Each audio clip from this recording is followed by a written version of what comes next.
మన ఇంట్లో ఆడపిల్లలు బాగుంటే చాలు. వేరే వాళ్ళ ఇంట్లో అమ్మాయిలు ఏమైపోయినా పర్వాలేదు. మన అమ్మ, మన అక్క, మన చెల్లి, మన భార్య వీళ్ళు మాత్రమే క్షేమంగా ఉంటే చాలు.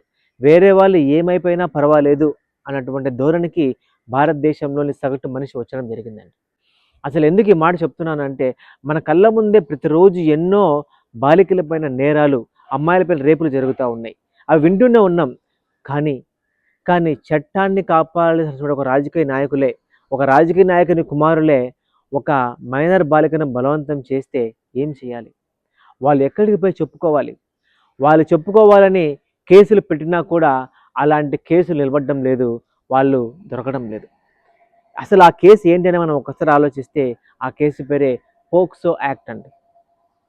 ఈ పోక్సో యాక్ట్ గురించి ఎందుకు చెప్పాల్సి వస్తుందంటే, భారతదేశంలో చిన్న పిల్లల్ని లైంగికంగా వేధిస్తూ ఉన్నారు. వారిని కాపాడండి అన్నటువంటి దానికోసం ఒక యాక్ట్ తేవడం జరిగింది.